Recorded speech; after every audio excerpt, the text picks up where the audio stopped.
Yo, I'm back again. Just my 2 cents. Just want to talk about the WBC heavyweight champion of the world, Deontay, the Bronze Bomber.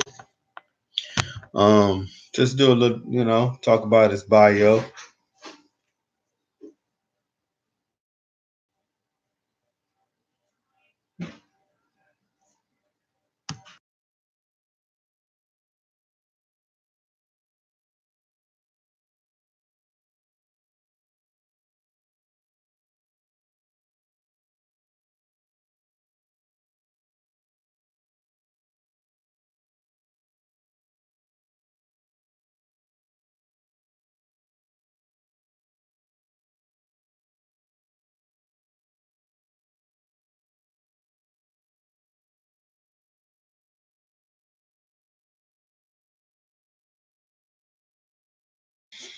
Yeah, here to talk a little bit about Deontay Wilder.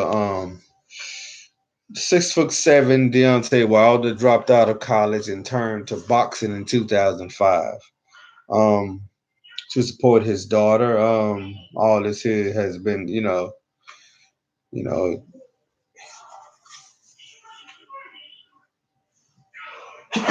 oh, excuse me. But anyway, he dropped out to support his daughter, who was born with spina bifida.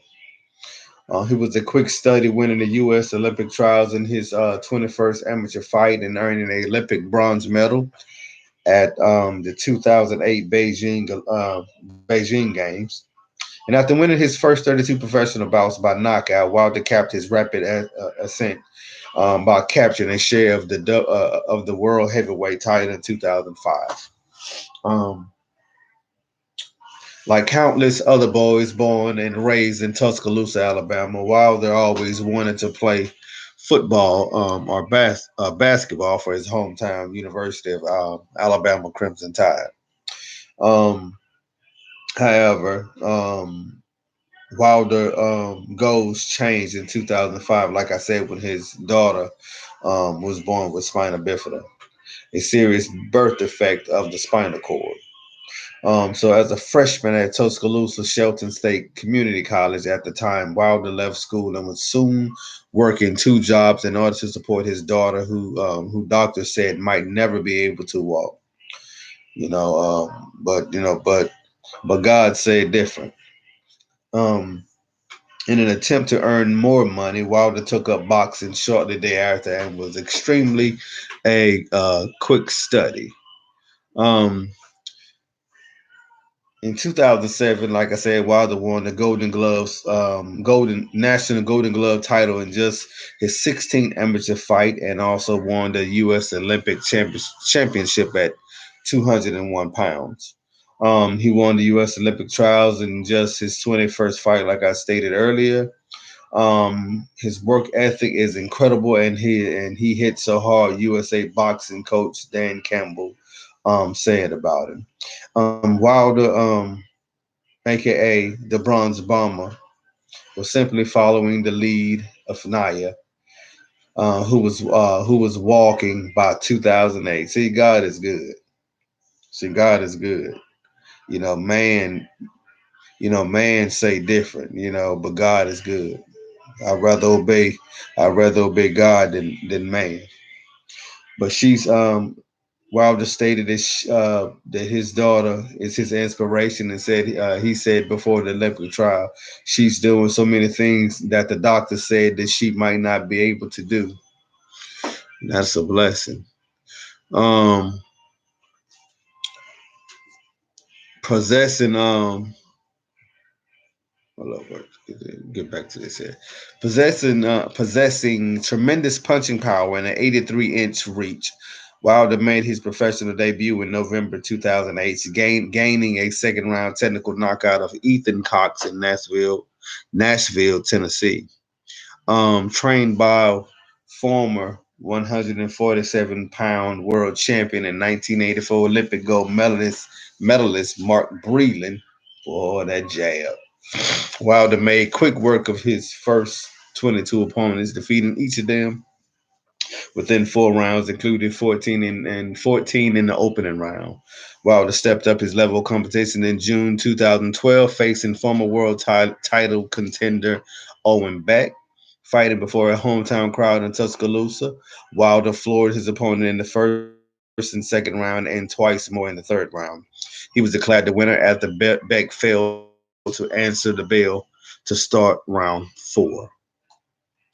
Climbing the ladder to greatness. And all this can be found on the PBC website.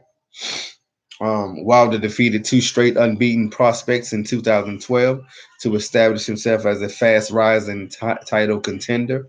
He knocked out Damian McCreary, who entered the ring at 14-0 in the second round in Costa Mesa, California in September. Wilder then gained a third round knockout in December of Kelvin Price, who came into the bout in Los Angeles with a perfect record of 13-0.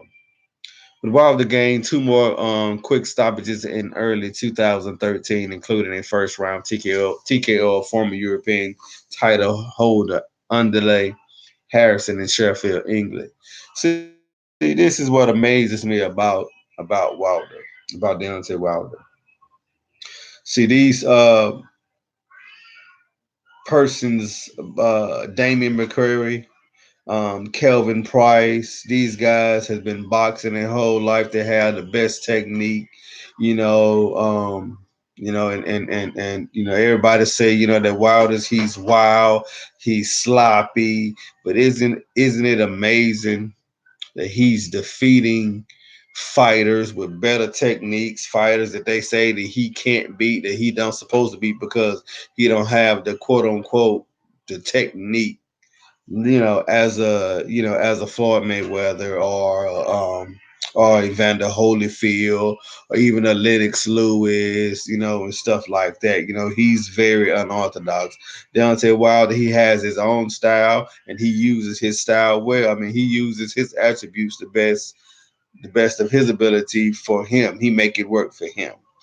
But Wilder gained two more quick stoppages in early 2013. Like I said, um, he didn't gain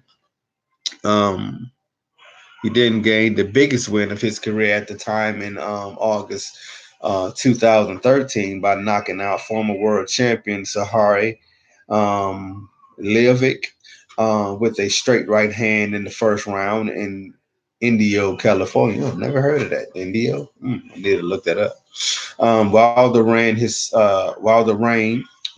second record ran his record up to 30-0 in October 2013, knocking down Nikolai Further twice in the first round before finishing him off in the fourth round in Atlantic City. Um, let's talk about winning a world championship. Wilder put himself on the verge of a world title shot by easily defeating two opponents in 2014. He gained the first round knockout of Malik Scott. Oh man, that shot he hit him with was devastating. I mean, it was like right. I mean, it was devastating. He knocked him out so bad. He didn't know where he was at. But anyway, he gained a first round knockout of Malik Scott, like I said, in Puerto Rico in March, and then stopped Jason Gavern um, in the fourth round in Carson, California in August. The win over Scott made Wilder the mandatory challenger for the world championship held by Bermain Stavern. Um, Hold up for a second. I just have so many emails and stuff popping up. Um, yeah, the win over Scott made Wilder the mandatory challenger for Bermain Stavern. Um, Get a little background on, just do a little background on Bermain Stavern. He's a good fighter. Bermain Stavern is a Haitian Canadian professional boxer who held the WBC title from 2014 to 2015. Um, Stavern started boxing the age of 19. As an amateur, he won a silver medal in the super heavyweight division in 2005 national championship, well as a bronze in the 2003, 2004 championship international competition. He beat Robert Hellenius and David Price. His total amateur record was 49 wins and 10 losses. Severn commented about his absence from the Olympics and qualifying tournament in Mexico. Let's check out his professional record. 30 fights, 25 wins, 21 wins by knockouts, 4 losses. 2 of those losses came by the hands of Deontay Wilder. He has one draw. That's his record as professional. Now back to this here. Um, Wilder entered the title bout with Severn with a record of 32-0 with 32 knockouts, fighting at the MGM Grand Garden Arena on the 17th of January 2015, which was also Muhammad Ali's 73rd birthday. Wilder controlled the action from the opening bell. He did using jab. That his jab was wicked in that fight. I mean, you can see Mark breathing all over him in that fight. I'm so happy that he had, he got back to his technique in in the Dominic Brazil fight. When I watched him in the Dominic Brazil fight, um I was looking at him in the Bermain Stavern fight. He was very technical. He was fundamentally sound. And it's like he kept his composure. He was fighting behind the jab, which is great. Whenever he liked his fight against Luis Ortiz, if he come in at the right weight between 220, 224, 225, something like that, he should be able to get him out soon.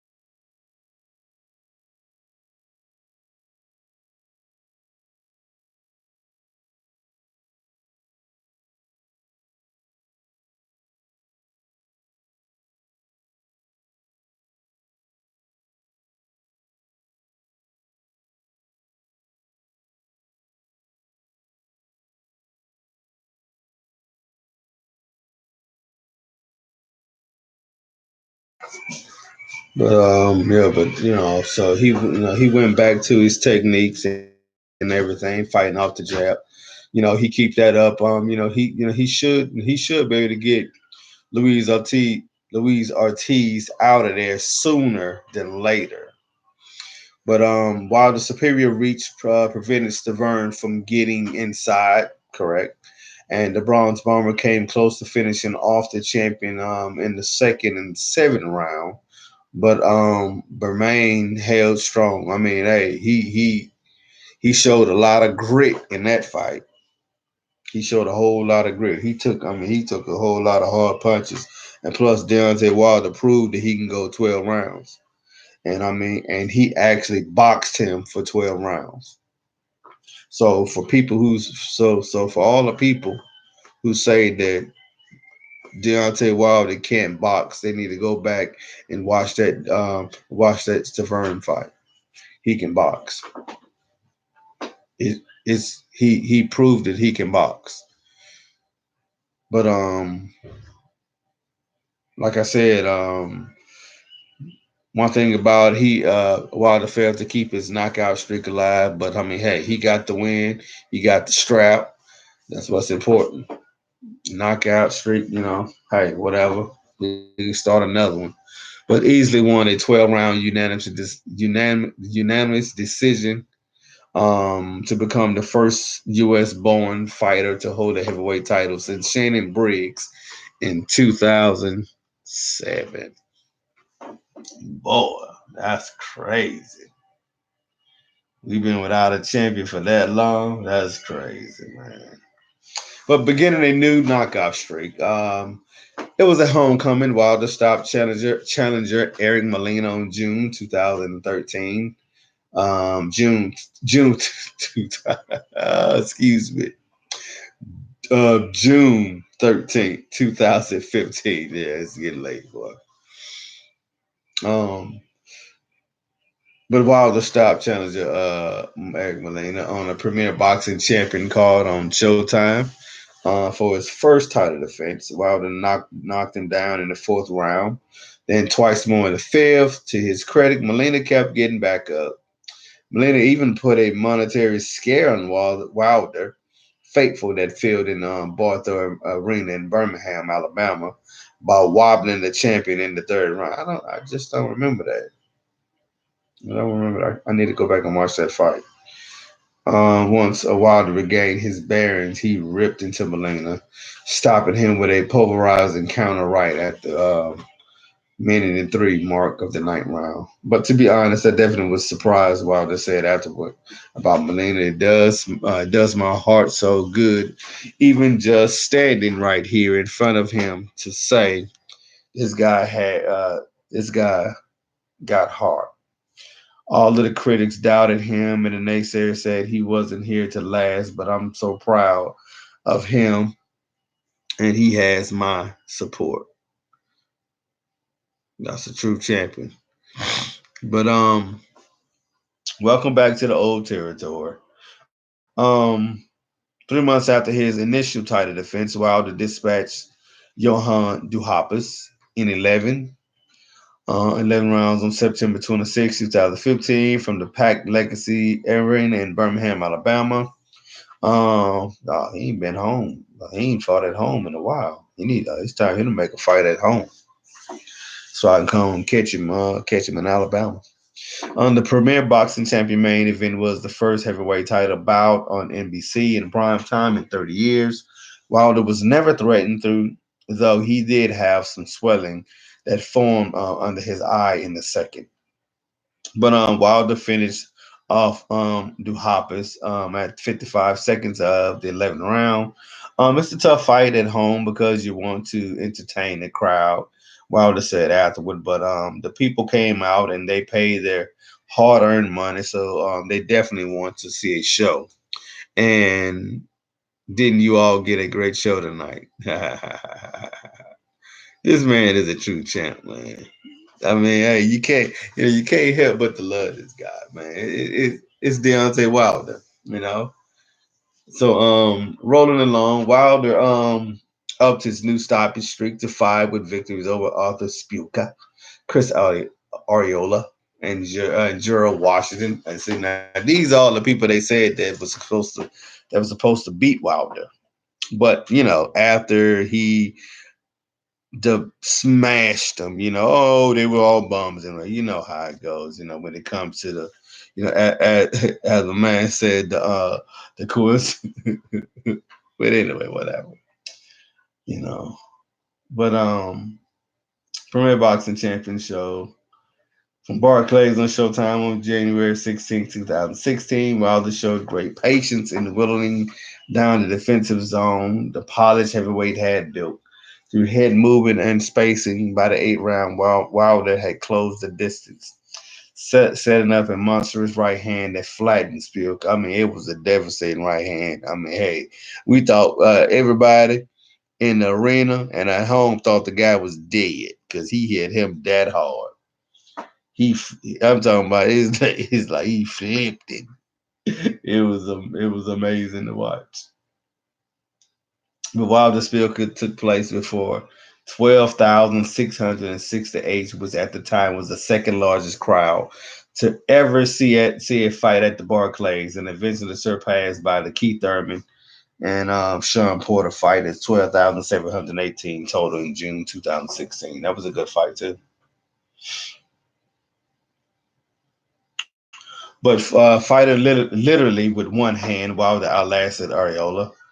Um, on the 16th of July, one day before something.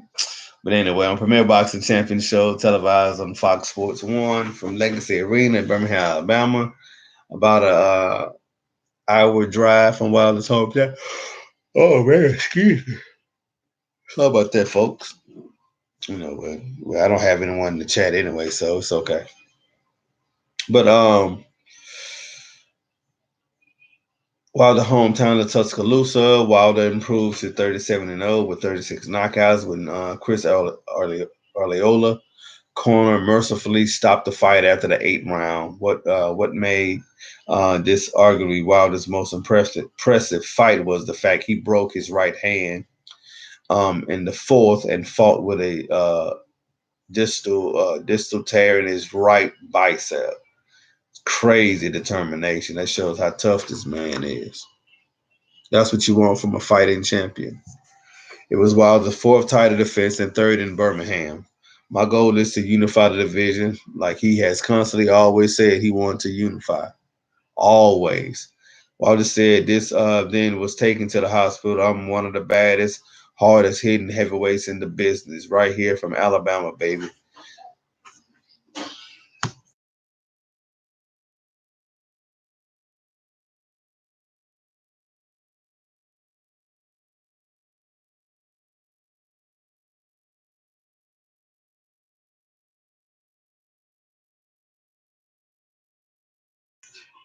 So right here from Alabama, baby. He said, I came a long way. So whoever got those belts, that's who I want. It don't matter if I got a broken hand, got a torn muscle. I'm going to fight like a heavyweight champion. Dude, I don't play boxing, baby.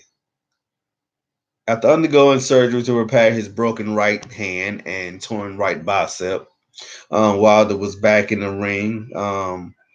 February 25th, 2017, after a 7-month layoff. Washington was staying with Wilder, um, who was very tentative throughout the first 4 rounds. In his return from surgery, 2 of the 3 judges had it even after 4. Then Wilder unfurled his right one of the most lethal weapons in boxing, and down went Washington at 145 of the fifth before the Legacy Arena live artist and premier boxing champion prime card on Fox. And that's what people forgot, that he was coming back off of surgery, off of surgery and off of a 7-month layoff when he fought Gerald Washington. Because a lot of people criticized him in that fight. Well, Gerald Washington was, oh my goodness, Gerald Washington. Oh my goodness, my voice. Gerald Washington was winning, and he couldn't do this and he couldn't do that. But anyway, they're gonna hate. That's what they do. But anyway, I knew he was going to come in excited to fight for a world title. Said Wilder, who made his 5th title defense. I just kept calm and found my rhythm. I knew he was going to tire out. And when he did, I took advantage. It was all about timing. I'm very smart in the ring when it comes to using different tactics in the ring, Wilder said. So a rematch with an old friend.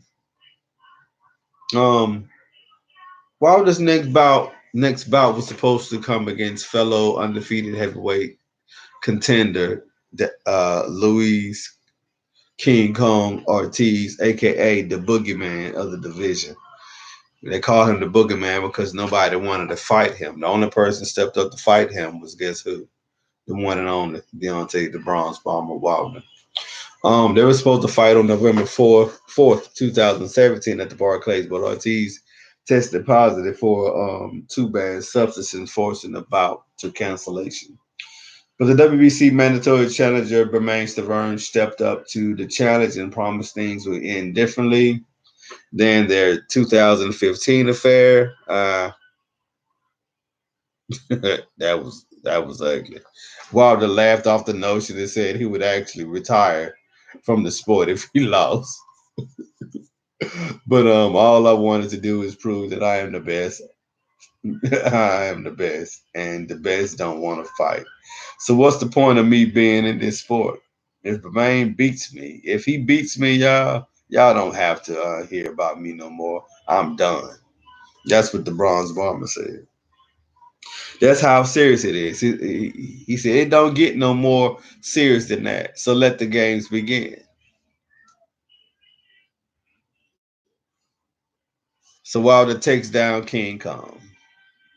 But wait, Wilder earned his sixth and seventh stoppage both times at the Barclays Tavern.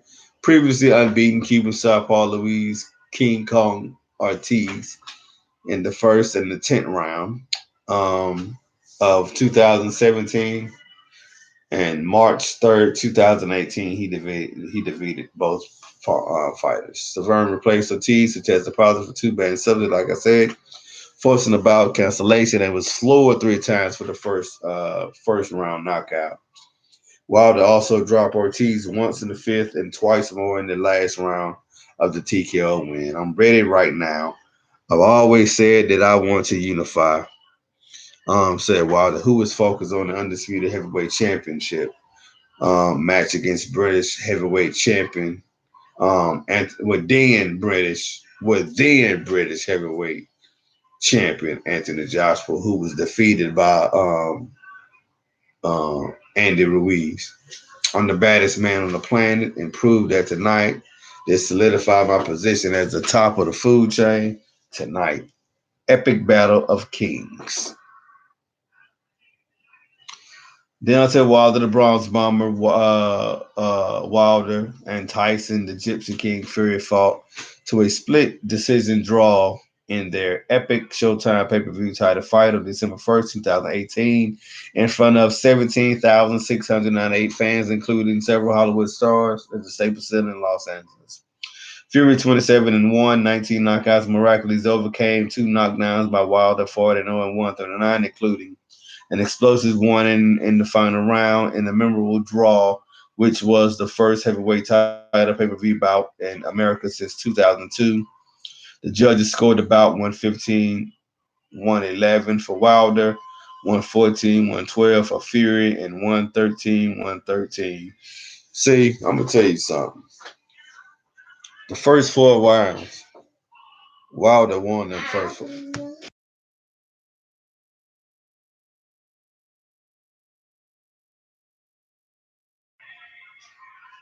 I feel Wilder won the fight, but anyway, I think with the two knockdowns, I definitely won. Of course, you won the fight.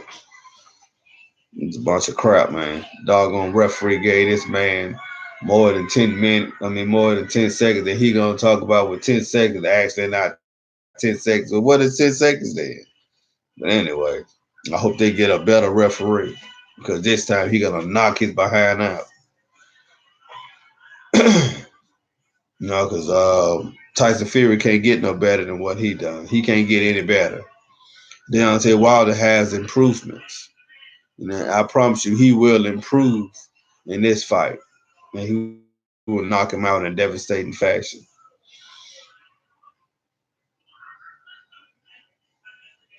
We poured our hearts out tonight with both warriors, both with those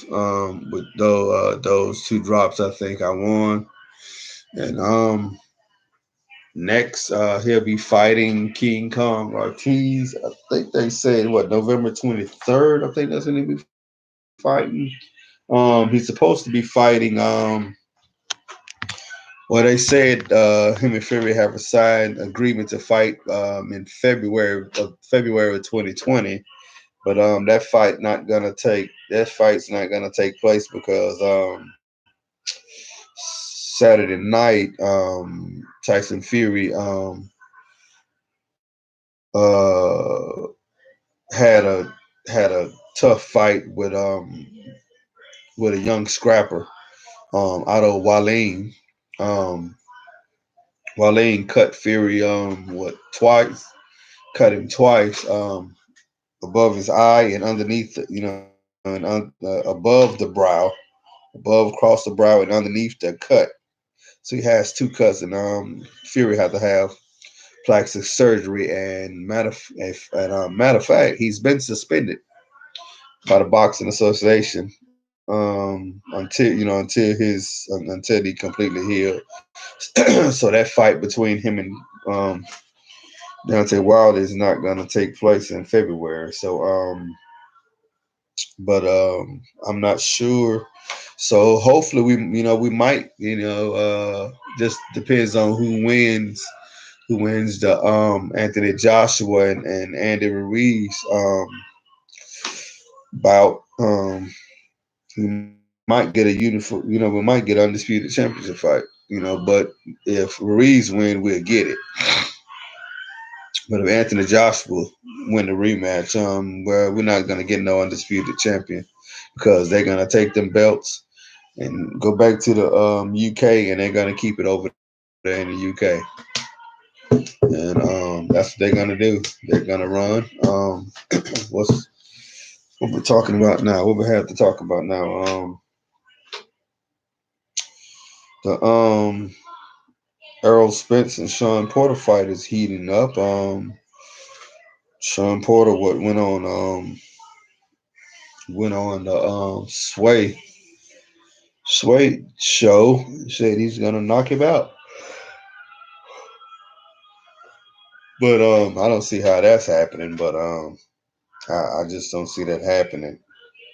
Because first of all, Sean is not going to outbox Earl Spence. I just don't. You know, the only way he can do something is by him getting inside. So I don't know. That fight's gonna be competitive. I know it's gonna be competitive. It's gonna be a real good competitive fight. I have I have much respect for Sean Porter, but I just don't see him beating Earl Spence. Um, I just don't see. I mean, I can see I can see Terrence Crawford. I give Terrence Crawford a better chance of beating him. Terrence Crawford have great skills, but I I I honestly think Earl Spence is gonna beat Terrence Crawford too. That's just my opinion. A lot of people disagree with me, but hey, who cares? Um, what else in the news? Oh yeah, this here happened. This is it's not this old news, but yeah, it's been reports. News came out that Drew Brees has a torn ligament in his thumb. They're saying he'll miss about 6 weeks after surgery. So he's been he's been durable since he's been with the Saints though. So the Pro Bowler has been diagnosed with a torn ligament in the thumb of his throwing hand and undergo surgery. So that's been reported by ESPN News and Shalise Manza Young for Yahoo Sports. Um, Let me see what else they got. Something else. Teddy Bridgewater would be their starting quarterback. His I think his last regular season. Um, I'm trying to think when he actually started. Okay, they say his last regular season start was last year, completing 63.6% of his passes with one touchdown and one interception, and a loss to the Carolina Panthers. Assuming he starts all of the Saints games when Breeze absent, he will be the first time since 2015 when he was a starter. Yep, with Minnesota Pro Bowler starter. That Bridgewater would start multiple games. What else? Something else went down.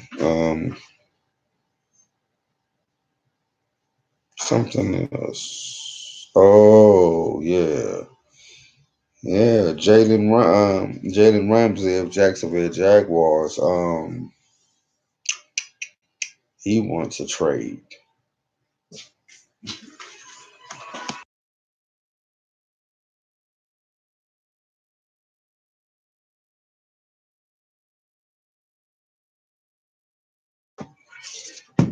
Yeah, he wants a trade out of Jacksonville. I wanna I wanna know what brought about that change.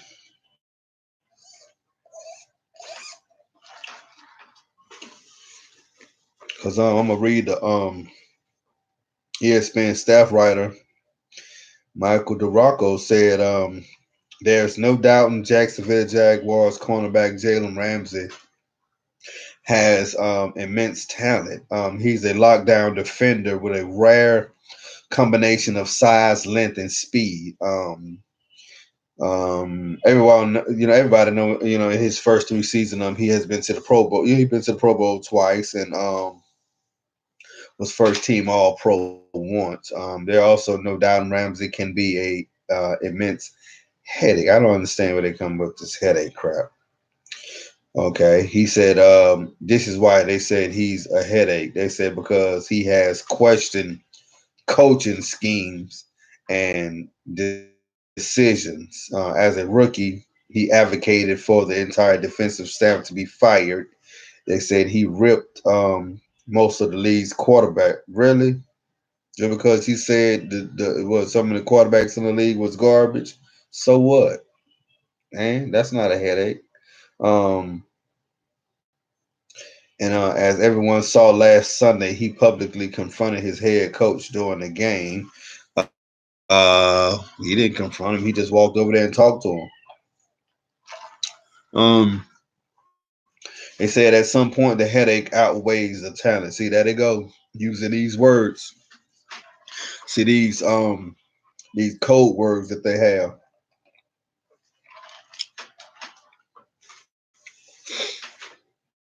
Headache outweighs the talent. It's amazing how when black players, as they call us, black or African American players, when we are outspoken and speak our minds or speak truth about something, they have code words of headaches, as if all we supposed to do is just shut up, listen, and play ball. That's what we supposed to do. Shut up and play ball. We shouldn't have anything to say. But I have watched many Caucasian players get into it with offensive coordinators, get into it with defensive coordinators, even get into it with special team coaches. I've seen it all the time. I've been watching football since I was 5 years old. So hey, that's 35 years of watching the sport. And then understanding the sport at 10 years old, because I started playing football at the age of what, 7 or 8.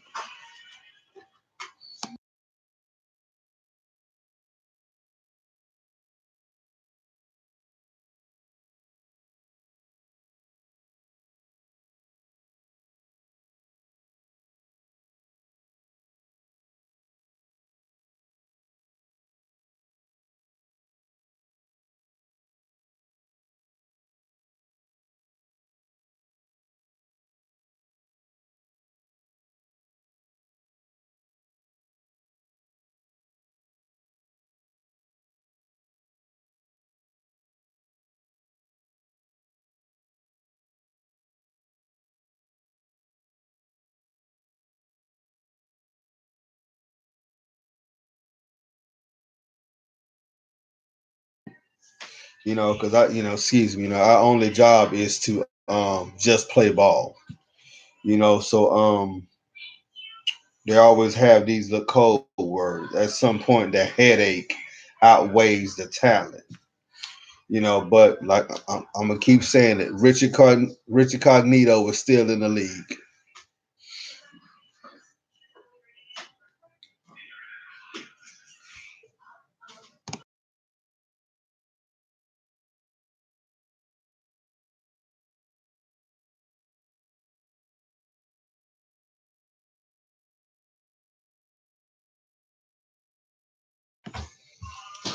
It's amazing. But Richard Cognito is still in the league. the league. He's the starting guard from Oakland Raiders. If you don't remember who Richard Cognito is, that's the guy who quote unquote bullied the other guy when he was a teammate in Miami Dolphins, when he called him all kind of racial slurs through emails and text messages and all this his stuff. It was horrible. He was only out the league for what well, quote unquote. He said he took some time out for a little while, but guess what? He was brought back.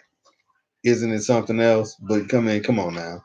But Jalen Ramsey, he's a headache because what he called some quarterbacks trash because him and the head coach have disagreements. A lot of players had disagreements with their head coaches. Come on, man, that's garbage. Whatever. Anyway, there's only so much. Listen what they said. It's no different than any high maintenance relationship. There's only so much selfishness and so many demands one side is willing to put up with until there's no benefit to continuing the relationship. Really, bro? Really? Now he's being selfish. See, they only use these words when it comes to black players.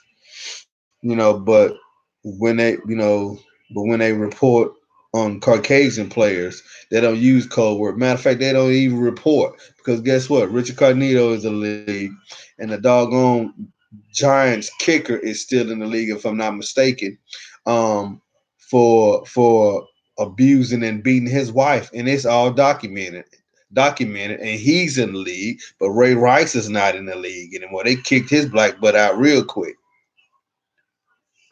They found out Kareem Hunt girlfriend, the Caucasian girl he was messing with, found out she was lying and all that stuff, called him all kind of N words. It's ridiculous, man. But anyway, that were the Jaguars seem to be with Ramsey, and if that's the case, it's time for that relationship to end. They always want to get rid of black players.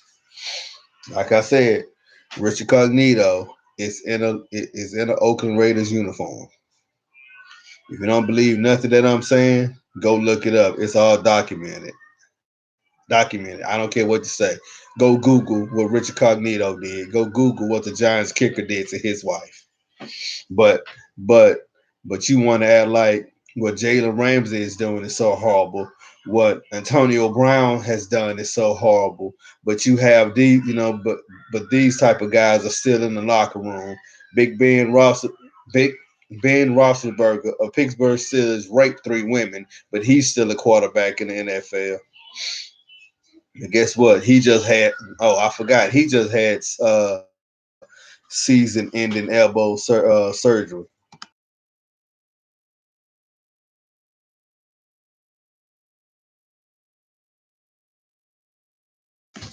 He just had season-ending elbow surgery. Good for him.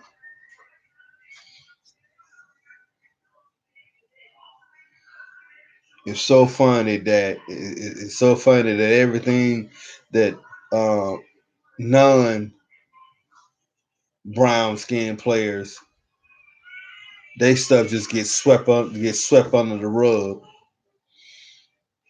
as if they do nothing wrong. Matter of fact, the doggone Colts owner, the Colts owner got found doped up, cracked up out of his mind on cocaine, on all type of pills. He only got suspended for a year. He back. Kraft over there in New England gets caught buying coochie. It's unbelievable. But that gets swept. But that only get airplay for 1 week, and it just gets swept on the road. Oh, let's go talk about the black players now. Man. It's ridiculous, bro. But anyway, but guess what? People gonna watch my video and say, "Oh, he's a race baiter." No, I'm not a race baiter. A race baiter.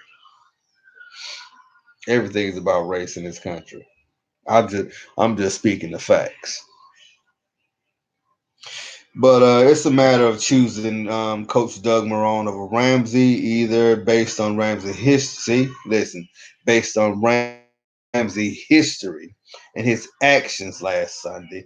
See, now they just act like he has done just something so wrong. His history, like he just, like he just have a criminal record. But anyway.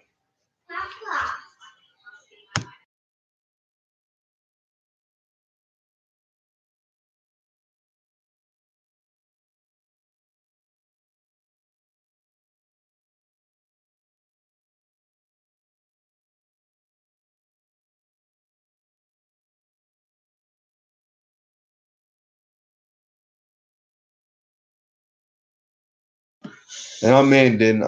So hopefully Jalen Ramsey get his wish and get traded to another team. Because I already know they're not gonna send him on a team that trade him to a team that he wants. So, but this is it's just boxing. I'm just dropping just my 2 cents. See you when I see you. Peace.